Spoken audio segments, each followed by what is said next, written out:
ભારત પાસે હજુ કેટલા દિવસ સુધી ચાલે એટલો પેટ્રોલ ડીઝલનો સ્ટોક? સામે આવી ગયો સાચો આંકડો. દુનિયામાં ઘેરાયેલા ક્રૂડ સંકટની વચ્ચે દરેક વ્યક્તિ જાણવા માંગે છે કે ભારતમાં હજુ કેટલો ઈંધણનો સ્ટોક છે, કેટલા દિવસ સુધી પેટ્રોલ ડીઝલ ખૂટે એમ નથી. આવો જાણીએ. નવી દિલ્હી. ભારતમાં પેટ્રોલ ડીઝલના ભાવમાં આજે ફરી વધારો કરવામાં આવ્યો છે. બંનેમાં પ્રતિ લિટર 90 પૈસાનો વધારો કરાયો છે.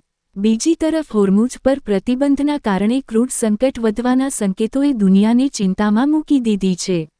આ બધા વચ્ચે દરેક વ્યક્તિ જાણવા માંગે છે કે ભારતમાં હજુ કેટલો ક્રૂડનો સ્ટોક છે, કેટલા દિવસ સુધી પેટ્રોલ ડીઝલ ખૂટે એમ નથી. ઇન્ટરનેશનલ એનર્જી એજન્સી એ દુનિયામાં ક્રૂડની ઉપલબ્ધતાને લઈને રિપોર્ટ જારી કર્યો છે. રિપોર્ટમાં તેલ ભંડારોને લઈને ચેતવણી આપવામાં આવી છે.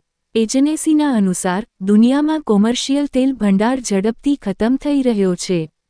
વર્તમાન સ્થિતિ પ્રમાણે થોડા જ દિવસોનો સ્ટોક બચ્યો છે. ના પ્રમુખ ફૈતી બિરોલે જાણકારી આપી છે કે યુદ્ધ અને હોર્મુઝ પર જહાજોની અવર-જવર અટકવાના કારણે ગ્લોબલ ક્રૂડ સપ્લાય પર અસર થઈ છે. તેનાથી બજારમાં ભારે દબાણ જોવા મળ્યું છે. હવે એક સવાલ છે જે દરેકના મનમાં છે કે ભારતમાં કેટલા દિવસ સુધી ચાલે એટલો ક્રૂડ સ્ટોક બચેલો છે.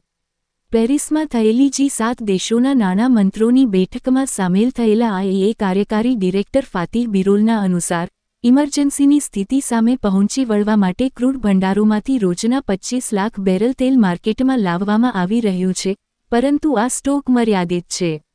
ભારત પાસે કેટલો સ્ટોક? વર્ષ 2019થી 20ના સરકારી અંદાજ પ્રમાણે ભારતનો વ્યૂહાત્મક ક્રૂડ ભંડાર દેશમાં 9.5 દિવસો સુધીની જરૂરિયાત પૂરી કરી શકે છે. જો કે સરકારનું કહેવું છે કે વ્યૂહાત્મક તેલ ભંડાર ઇમરજન્સી સ્ટોકનો ભાગ છે. તેલ કંપનીઓ પણ અલગથી પોતાનો સ્ટોક રાખે છે. જો કે 64.5 દિવસોની જરૂરિયાત પૂરી થાય એટલો સ્ટોક છે.